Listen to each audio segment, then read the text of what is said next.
来看新北市一个高中生伫学校红挂暗棍死亡一案，今仔宣判，新北地方法院是以杀人罪判死过的少年9档的有期徒刑，杀人杀人的少女处8档的有期徒刑，会当个上诉。被害人的爸爸是表示讲，伊无法度接受这个判决的结果。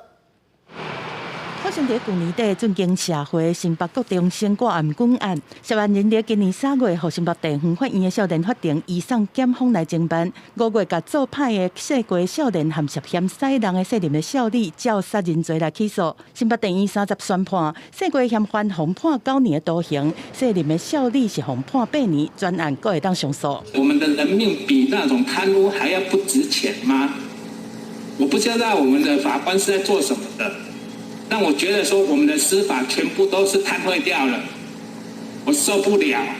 爸爸今天真的非常的沉痛，不是不能原谅这些做错事的人，是因为他们已经剥夺人的生命，他们真的没有办法原谅。面代二告去病院来探望，因为被害人的爸爸必须要照顾厝内人，无法度到法庭来听判决。对1审的结果表示讲实在是伤轻啊，无法度接受。